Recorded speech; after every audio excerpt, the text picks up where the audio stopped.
Let's kick this thing off. Good morning, everyone. This is Dan, and I am joined by my friend and author, Austin Kleon, who is joining us from Austin, Texas for another Draw Together. Good morning, Austin. How are you? I'm great. How are That's you? fabulous. I too am great. And I so appreciate you taking the time to draw with us today.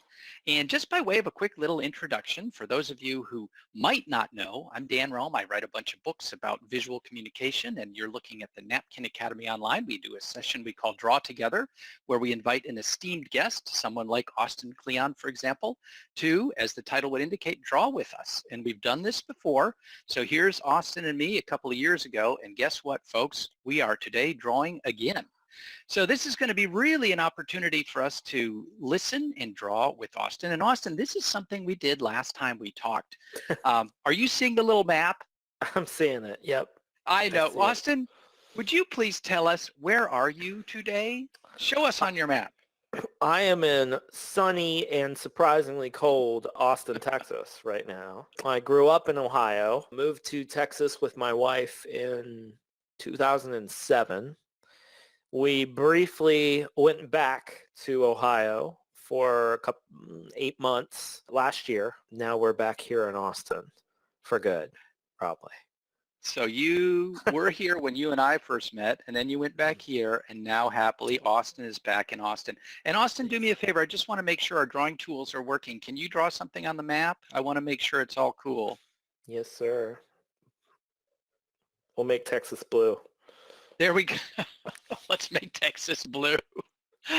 Fabulous. Okay, well, by way of a more formal introduction, now that we know where Austin is, yes, we're going to be talking to Austin Kleon, who is one of my very, very favorite authors. And Austin has written a series of remarkable books, really, really, truly beautiful books.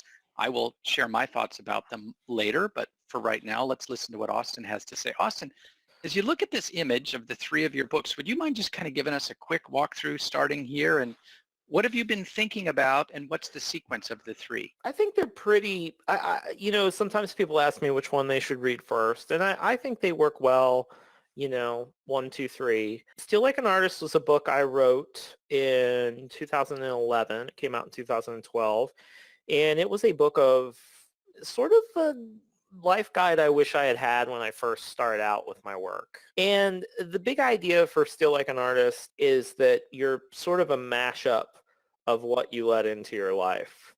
And so that the way towards more original creative work is not just by going within and like pulling out, whatever comes naturally to your soul, or by actually ingesting a lot of different influences and sort of being a sponge and soaking up as much different stuff as you can. And that sort of is what leads to your work. Now, Show Your Work is the sequel to Steal Like an Artist in many ways. If this is a book about stealing, then Show Your Work is more about sharing. And what it is it's a guide to self-promotion for people who hate self-promotion. So it's a book about how do you get that stuff out then? How, when you have work that you're doing that you want other people to know about, how do you get it out into the world? I mean, it doesn't have to just be artistic work. That was Show Your Work is my book that I think, in a lot of ways appeals to people of all sort of occupations. And the big idea there is that we're living in this world now where you can sort of show whatever you want to show people at any time. The big idea behind Show Your Work is that instead of waiting until you have perfect finished products to share things with your potential audience, that you take little bits and pieces of your process and share them as you go. And that way you sort of build an audience for what you do, and they're ready and hungry for you when you have the next thing that you want to give them. And finally, so that came out in 2014, and a big sort of 5 years went by in between 2014 and 2019, which is when Keep Going came out. And I think if I had to describe Keep Going is a book that I needed to read. These other two books were books I wrote either for myself in the past, which was Still Like an Artist. Show Your Work was a book I wrote for people who had questions for me after reading Still Like an Artist. and most of their questions were about self-promotion and getting yourself out there. Keep Going is the book I wrote because I needed to read it. It's basically just a big pep talk. It's a Hmm. pep talk for people who are sort of, when you feel like you've sort of gone off track with your work, or you're having trouble with endurance, or getting your career, keeping a career going. That's what Keep Going is for. And so that's sort of the trilogy. So Steal Like an Artist is almost like that's how to get started. Show Your Work is like how to sort of get your stuff out in the world. And then Keep Going is about how to sustain that indefinitely over time. And isn't it beautiful the way the three of them lock together so perfectly? How to do Yeah. it, how to share it, how to keep going. I would add something more about Keep Going that you didn't quite say that I would. I really love this book. And it's like my friend with whom I occasionally have a beer, who's a beer expert. And I asked my friend Bill, hey, what's your favorite beer? He says this one, the one that's in my hand. This one is my favorite of yours because, Austin, something you didn't say that I felt about it is I don't want to be negative, but we are in a weird time. I think that I talk to people around the world. I literally talk to people, as do you, around the world. And there's a lot of weird energy, weird vibe going on. And to me, I thought, and I interpreted Keep Going as, in this time where things feel a little bit weird, it's okay if you just keep going. And Yeah. I found it very inspiring. And I wanted to share just two thoughts for you, Austin, two things I've never shared with you about the power of your books for me. Number one, Please. I found Keep Going to be like really good medicine. Seriously, reading your book, this book is really, really good medicine for when times are a little tough. It just makes you feel good to read it. And thank you. It's beautiful for that. And the Thank second you. thing is, Thanks. is a funny little story about Steal Like an Artist. I'm going to pick a different color so we can identify who's actually doing the drawing. I'll go to hell, and I'm going to go ahead and pick blue here. So one quick little story about Steal Like an Artist. This would have been maybe a year and a half ago, and I was walking down in downtown San Francisco, and sadly and truthfully, notoriously, there's a lot of homeless people in downtown San Francisco, which is really sad. And I saw it kind of in this street corner, this guy lying there with all his shopping cart full of stuff and kind of some detritus lying around. And this was his home on the street. And he smelled bad, and you kind of had to step around him, but there he was, part of San Francisco reality. And I love the city, don't get me wrong, but it's true. And I noticed that really sitting on his blanket, the one possession that was there other than some old shoes and a blanket was a copy of Steal Like an Artist lying there. And I thought, Oh my gosh. I wanted to take a picture of it and send it to you. And I thought, I don't know this guy, not really right. It's his thing. But I just wanted to share with you, isn't it amazing that of the few possessions that this person had with him, a copy of Steal Like an Artist was there next to him. He'd clearly been reading it. So Wow. so that's a really good introduction, I think, to who you are. And you're an important person and doing really good stuff. So let's draw together to allow you, not me, allow you to do some drawing. For those of you who've never seen a draw together before, we've been doing a bunch of these for a few years. We have some rules. We select a topic. We draw it together. The topics are going to just be a series of quotes that I've pulled right out of Keep Going, out of Austin's book. Each person gets to draw 5 lines, and then we share the pen back and forth. I'm not rigorous about the rules. If Austin is on a tear and you're drawing a beautiful picture, I'm not going to stop you. So the only thing we need to do is make sure that, Austin, and you're good at this, when you're talking, you're drawing much as you can, and we have the 5 doors, the 5 doors. Now, we did this before, and you picked one of these doors already, but the rest remain open. So pick any door that you'd like, and behind that is the quote I'm going to ask you to draw. I think let's just go for one this time around. Oh, thank you, Austin. I like number 1. Here we go.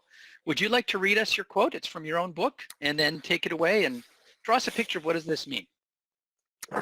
The creative life is not linear. It's not a straight line from point A to point B. It's more like a loop in which you keep coming back to a new starting point after every project.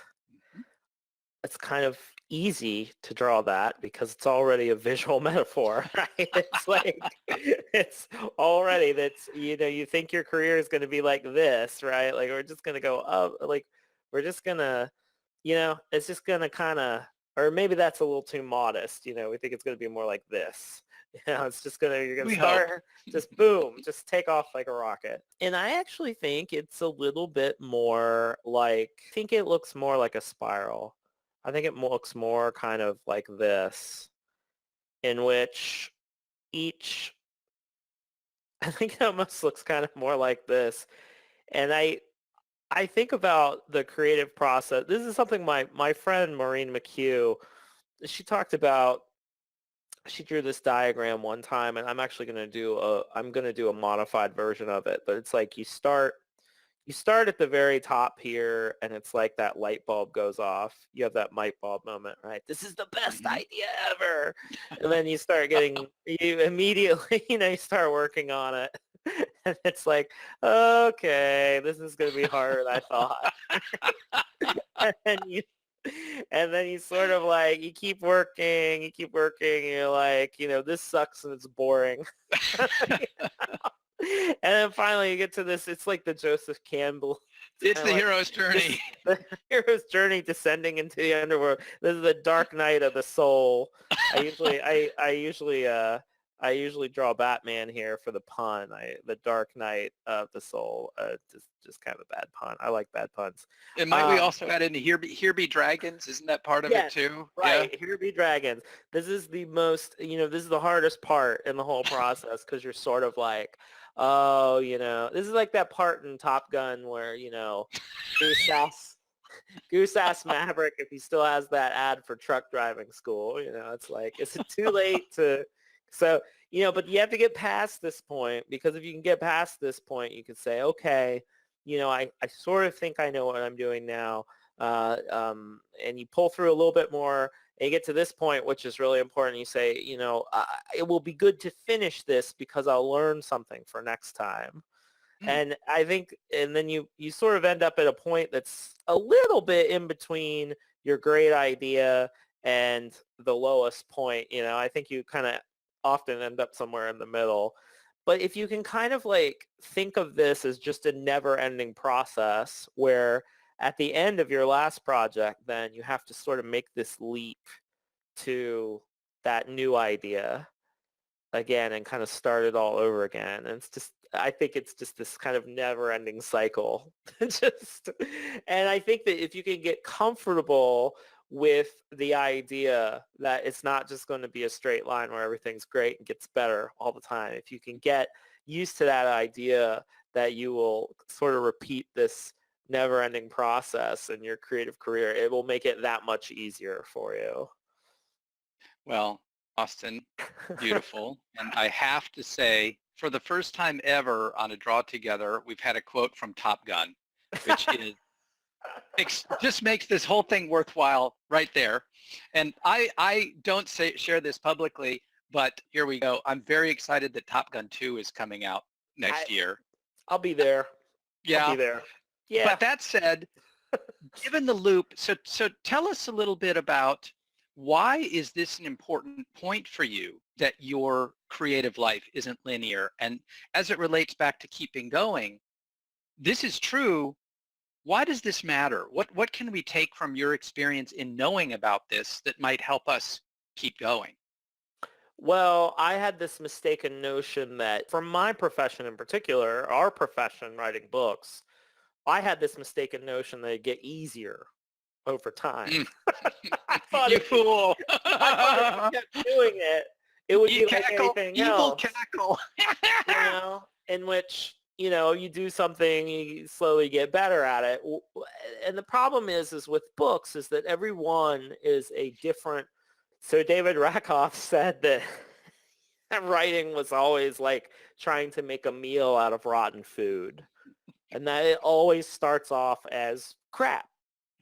Like your first draft, it's garbage. And you're trying to refine it over time. And I think if you have that notion, like each time, like, oh, it's going to be a walk in the park this time, you're sort of setting yourself up for distress. I mean, I will say that one of the reasons I find the spiral idea really helpful is that you sort of know, okay, I'm at this point. I've been here before. I know what this feels like. Sometimes knowing what the process feels like is more helpful than, you know, than knowing for sure what to do when you're there. Do you know what Yeah, I mean? Like just I know exactly. Yeah. identifying, oh, we've been here before. And that for me is much more helpful. There's a book called Lifelong Kindergarten is the name of it. And it's by this guy, Mitch Resnick, who's at the MIT Media Lab. And I really like Oh, this book. And Mitch also, he thinks the actual creative process looks like a spiral. He has this whole, ideation play. He has a whole way that he maps it out, that he's observed in young children. But I think the more, to me, the more you can think of life as a nonlinear process, as a sort of cycle. And you get into that more if you pay a lot of attention to the seasons. Seasons are a great way to sort of get into that vibe. I became kind of obsessed with Thoreau a few years ago, and he was the great chronicler of the seasons. And it's great reading his diary because he just repeats himself every season. He sort of observes the same thing, and he's like, oh, I've been here before, and sort of refines his ideas each season. And I find that paying attention to seasons will give you that kind of cyclical view. The other thing that I do is I obsessed with moon phases. I keep track of the oh, moon. And I love drawing. I draw diagrams of the moon with my kids. That could be a fun bonus round with us. I can explain moon phases now.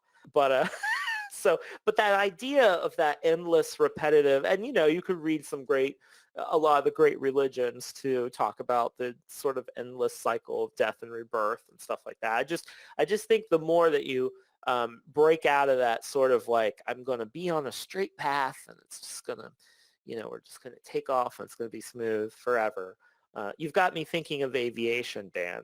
That's the problem. We were talking about no, flying you earlier. can quote Top Gun again if you want. Yeah. Well, yeah. Uh, Well, but let yeah, me add something, Austin, because what I'm hearing in what you're saying that is incredibly meaningful to me, and I know from a lot of the people I'm working with these days, primarily business people, who also are going through weird times. The economy's kind of weird. right. Number one, just in no particular order, we all know that the economy runs in cycles, and Yes.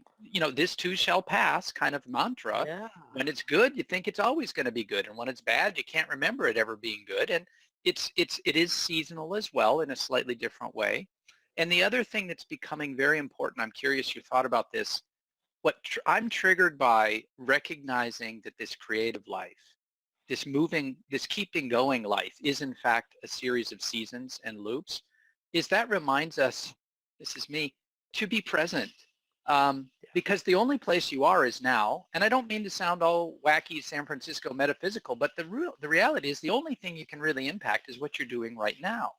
And Yeah. as we went around, what you were triggering me, and as we were going around Joseph Campbell's, your hero's journey there is, no matter what stage that you're on, it's good to know that and be aware of that because that's where you are. Does this make any Yeah. sense to you? Does any of that? Absolutely. And the more you understand about the seasons, the more you understand that you have seasons within you Thank God, and yes. that are in your creative life. So for example, you don't know what little seed that you plant. You just don't know what seed is going to turn into a blossoming tree later on, and there's a beautiful story that I told and keep going about Sister Karita Kent, who's one of my favorite artists. And after 30 years, I think, in Los Angeles, a place that is kind of notorious for just not having seasons, No it's seasons, yeah. she moved to Boston. And that idea of moving from LA to Boston after 30 years it shocks my system. So I can only imagine Karita. But a journalist came out to see her, and he said, what are you up to these days? You've moved to Boston. You're here. And she says, I sit in this window. She had this window in her apartment. And I look at that, I think it was a maple tree. And and she said, I've never looked at a tree before. I've never observed a tree through the seasons. And she said, it was wintertime. And she said, like, that tree out there right now, it looks dead doesn't it? But there are things happening with that tree right now. And in the spring, those things will come to fruition and it will be the most beautiful, saturated color you've ever seen. And she's like, I'm that way too. There are things going on inside me that you can't see and you don't know about, but I know that they're going to blossom into beautiful things. And Karita read Thoreau too, and so there's this lineage that happens with, but to know that there are seasons inside you, and to know that what feels like a barren, wintry landscape now, you you don't know how it's going to bloom later. So I hope you realize, and I know you do because you both quoted it and then wrote it. That is truly beautiful and truly a reason to keep going. One might say, and I don't want to push the point, there's a bit of a winter going on around us right now. right, And we know, and humans have always known, and people have always known that after this winter, always is going to come the spring. So with that, that's beautiful. Let's do one more. And, let's be casual about this. Let's just move on to number 2, which, well, let's skip number 2. I think number 2 is easy. I want to do number 3. Dan's picking the ooh, door for the I second like door it. now. Okay, Austin, tell us what this one's all about. It's a great quote, as all of yours are. This one, Visualize it for it. this one, I'm worried about the visualization. I'm trying to think about this. So forget the noun, do the verb. The way I sort of think about it is like, I'll just draw a picture. That's the whole point, right? Yes, please. Everyone wants to be the writer.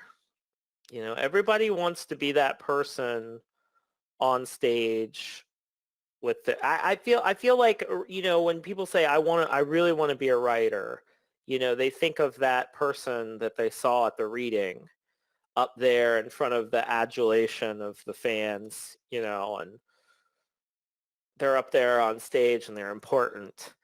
And this, so I want to be the writer, but that writing part, ooh,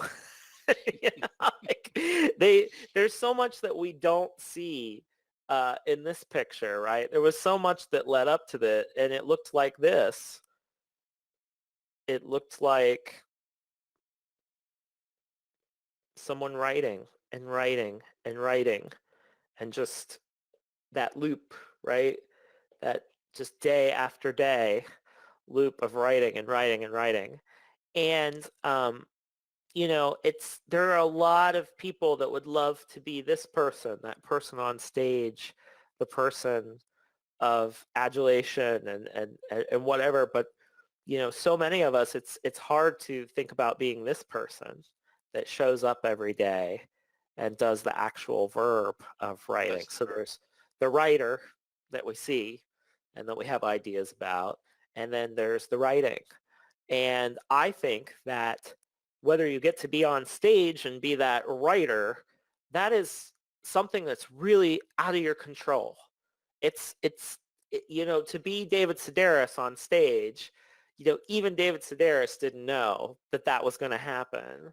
But what David Sedaris could control is that he made sure that he sat down and wrote every day. And I think that for so many of us in our work, we want to be the noun, but what we really should do is we should focus on our verb. What is it that we want to fill our days with? What do we want to spend our time on? And what would we do even if we didn't get to have the noun? So what work would you do even if you didn't get the job title and the honor for it? I think is an important thing to think about.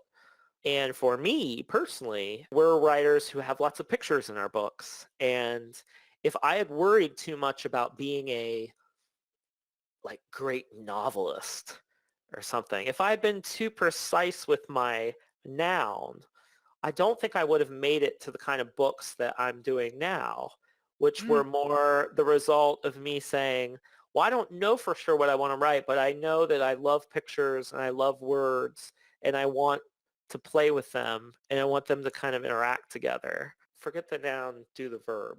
And in the case, what I heard you just say, how beautiful was that, Austin? The verb you just announced for us that brought together your love of pictures and your love of words was, I'm going to play with them.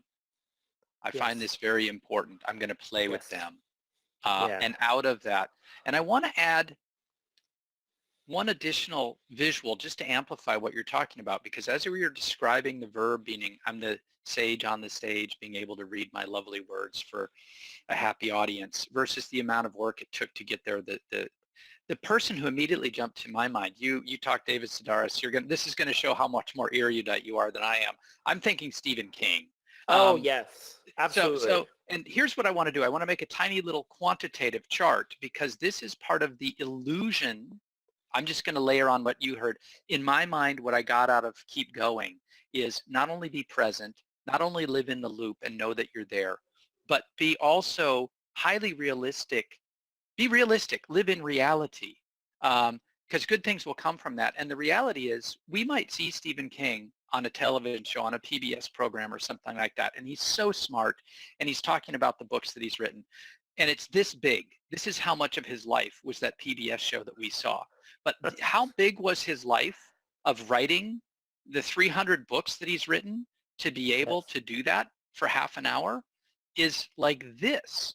And so all I wanted to add is it's not only do the verb, you have to live in the verb because that's where 99% of all of it's going to take place. And then that one shining moment where you get to go on stage or where you get the job title or you make the three-pointer or whatever, that's lovely, but that's not the job.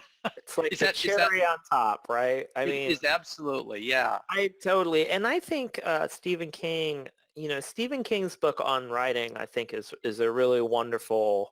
It's actually a really wonderful book, and he's very forthcoming with like, he gets up in the morning and he writes for like 3 or 4 hours, and that's Hmm. it for him for the day. He spends the rest of the afternoon reading, but it's that repetition of those 3 to 4 hours, those mornings they Yep. add up. I often talk about this in my in my talks. It's like one day just doesn't seem like much. One page doesn't seem like much, right?